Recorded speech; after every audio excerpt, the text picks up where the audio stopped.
जो भी सीज़न में फल हो, सब्ज़ी हो, उसका प्रयोग बहुत ज़्यादा करना चाहिए क्योंकि जब कोई भी फल या सब्ज़ी सीज़नल होती है तो वो सबसे ज़्यादा मतलब लाभ देती है, लाभकारी होती है। तो आजकल तो मौसम है साग का। जी हाँ, पालक का साग हो, बथुए का साग हो, मटर का साग हो या चने का साग हो या सरसों का साग हो जो सबसे फ़ेमस है इस मौसम में। सब कुछ इतना अच्छा और हरा-हरा, ताज़ा-ताज़ा मिलता है कि इसे बहुतायत मात्रा में अपने खाने में प्रयोग भी करना चाहिए। तो जी हाँ, आज इसी तरह मैं भी ताज़ी-ताज़ी एक गट्टी लेकर के आई हूँ हरे-हरे पालक की और मैं इसे कुछ नए तरीके से आज बनाने वाली हूँ ताकि मैं अक्सर जो साग होते हैं वो बच्चे नहीं खाना चाहते हैं।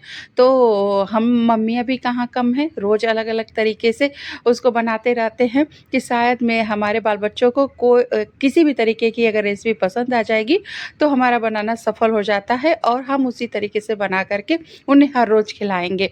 तो हमारा मकसद सिर्फ़ यही होता है कि हम किस तरीके से जो भी रेसिपी बना रहे हों, उसको कम से कम बड़े तो खा ही लेते हैं, लेकिन बच्चे भी साथ मिल कर के खाएँ। तो उसी के लिए मैं भी ये कोशिश कर रही हूँ। तो थोड़ा-सा पालक की ये जो रेसिपी है, मैं थोड़ा-सा डिफ़रेंट स्टाइल से बनाने वाली हूँ।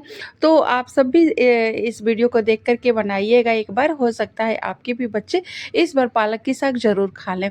तो इसके लिए जैसे मैंने पालक लिया और उसको वॉश करके बिल्कुल काट करके और रख लिया है। उसके साथ ही टमाटर, प्याज़, धनिया, मिर्चा, लहसुन इस सब की ज़रूरत पड़ेगी। लेकिन साथ ही साथ थोड़ी-सी चने की दाल और थोड़ी-सी सूखी इमली की भी ज़रूरत पड़ेगी। जी हाँ, एक खट्टी-मीठी चटनी के साथ तैयार होगी पालक। क्योंकि एक कोशिश हमारी है, हम माँओं की है कि हम अपने बच्चे को बिल्कुल पालक वाले साग खिला सकें, हरे-हरे साग खिला सकें। तो इसके लिए देखिए सबसे पहले मिक्सर जार में जो मैंने रफली काटा था प्याज़, टमाटर, मिर्चा और लहसुन और इसके साथ ही साथ एक ख़ास चीज़ इमली ज़रूर लेना है आपको। इमली को कुछ भी नहीं करना, भिगाना वगैरह कुछ नहीं करना है, आप सीधे डाल दीजिए। वो आराम से मिक्सर में सबके साथ मिक्स हो जाती है, उसके बीज अलग हो जाते हैं, तब आप उसको वहाँ से उसके बीज निकाल लीजिएगा। तो इस तरीके से उधर मैंने पीसने के लिए जार में सारी चीज़ें इकट्ठा कर ली और इधर मैंने कढ़ाई भी अपनी चढ़ा दी है कि साथ-साथ आगे का भी प्रोसेस होता रहे। और इस तरीके से मैंने इसमें डाला है 1 बड़ा चम्मच मस्टर्ड ऑयल और इस तरीके से साग की सब्जियों में ये भी ख़ास बात होती है कि इसमें आपको बहुत ज़्यादा तेल यूज़ करने की ज़रूरत नहीं होती, आप कम तेल में भी बना सकते हैं।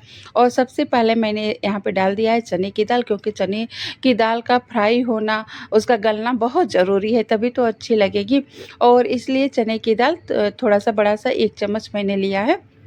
और इसके साथ अब यहाँ पे ऐड कर देंगे थोड़ा-सा जीरा और थोड़ा-सा राई यानी जो काली वाली सरसों होती है उसको ज़रूर डालना है क्योंकि अब यहाँ पे जीरा और राई जब मिलकर किसी चीज़ में तड़के में दिया जाता है ना तो उसका स्वाद अलग ही हो जाता है। तो राई तो बिल्कुल मस्ट है। तो यहाँ मैंने बड़ा 1 चम्मच डाल दिया है राई को और इस तरीके से बिल्कुल तीनों चीज़ों को चना, जीरा और राई को आपको चलाना है जब तक कि ये गोल्डन कलर का न हो जाए और राई बिल्कुल चटकने ना लगे। जैसे ही राई चटकने लगेगी तो मैंने उसमें 1 सूखी लाल मिर्च तोड़ कर के डाल दी है क्योंकि ये अब बच्चों के हिसाब से तीखे को मैनेज भी करना होता है। मैंने ऑलरेडी जो मैं चटनी पीस रही हूँ उसमें भी मैंने मिर्चे डाले हैं और एक हरा मिर्चा मैंने यहाँ पे काट कर भी डाला है। तो इसीलिए मैंने सूखी मिर्च ज़्यादा नहीं डाली है। तो इस तरीके से सारी चीज़ों को यहाँ फ्राई भी कर रहे हैं और अब उसके बाद क्या करना है कि यहाँ पे थोड़ा-सा नमक अपने पालक के हिसाब से डालना है क्योंकि ये भी ध्यान में रखना है कि पालक जब गल जाता है तो जितना दिख रहा है उससे आधे से भी कम हो जाता है। तो इस हिसाब से मुझे अंदाज़ा है तो उस हिसाब से मैंने 1 छोटा चम्मच नमक यहाँ पे डाल लिया है और इस तरीके से सारी क्योंकि नमक जैसे ही पड़ जाता है सारी चीज़ें अच्छे तरीके से भुनने लगती है, फ्राई होने लगती हैं। तो मैंने सारी चीज़ों को मतलब यहाँ पे डाल कर के और फ्राई कर रहे हैं नमक और साथ ही साथ ये देखिए पीस करके यही इस पालक के रेसिपी का सबसे बड़ा राज है कि आज इस तरीके से बनेगा तो तभी ये मतलब मेरा बेटा भी खा लेता है इस पालक की रेसिपी को। तो इस तरीके से सारी चीज़ों को आपको ग्राइंड में इस तरीके से पीस लेनी है और फिर उसके बाद बस यहीं पे आपको सारी चीज़ें डाल देनी है, ये चटनी डाल देनी है और फिर इस चटनी को बहुत अच्छे तरीके से जैसे हम मसाला भूनते हैं, उसी तरीके से इस चटनी को खूब अच्छे से भूनना है क्योंकि पालक जब इसमें ऐड हो जाती है तो फिर पालक पानी छोड़ने लगेगी, तब कोई चीज़ फ्राई नहीं होती है, भुनती नहीं है। तो आप यहाँ खूब उसको अच्छे तरीके से भून लीजिए और दाल भी इसी के साथ-साथ बिल्कुल हो जाती है। तो इस तरीके से देखिए मैंने जार में से चटनी निकाल कर के डाल दी है और जार में मैं थोड़ा-सा पानी मैंने ऐड किया फिर डाल दिया है और इस तरीके से ढक्कन लगा-लगा के मैंने इसको अच्छे तरीके से भून लिया है। जब बिल्कुल चटनी और दाल अच्छे से हो गए तब मैंने पालक डाला है। लेकिन एक ख़ास बात का यहाँ आपको ध्यान रखना है कि आपको ढक्कन लगा कर के पालक को नहीं ढक्कन नहीं ल पालक डालने के बाद ढक्कन नहीं लगाना है, नहीं तो फिर पालक बहुत ज़्यादा पानी छोड़ देगा और फिर उसमें बहुत समय लग जाएगा। तो और इस तरीके से ही खुले बिना विदाउट ढक्कन आप इसको बनाएँगे और ये बिल्कुल पालक हो जाएगी और यहाँ तक कि फूला भी रहता है, तो भी वो हरा पत्ता है तो थोड़ा-सा उसमें मॉइस्चर पर्याप्त होता है, वो पानी छोड़ेगा ही छोड़ेगा। तो इस तरीके से इसको ढकना बिल्कुल नहीं है। और इस तरीके से बिल्कुल चलाते रहिए और इस वक़्त आप थोड़ा-सा फ्लेम मतलब मीडियम कर दीजिएगा, बहुत कम नहीं करना है, मीडियम पे करना है और इस तरीके से देखिए पलटते-पलटते और पालक का रेशियो देखिए कितनी ज़्यादा कम होती जा रही है। तो इसलिए नमक का बिल्कुल यहाँ ख़्याल रखना है कि ये ध्यान में रखना है कि पालक ये जब बन जाएगी पूरी तरीके से पक जाएगी, तो बहुत कम हो जाएगी।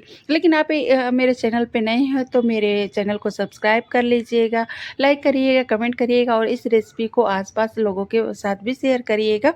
और मेरी इस रेसिपी को दिखाने का मतलब बस यही है कि एक कोशिश है, एक माँ की कोशिश है कि बच्चे भी पालक के हरे-हरे साग को खा सकें, इस सीज़नल साग सब्जियों को खा सकें।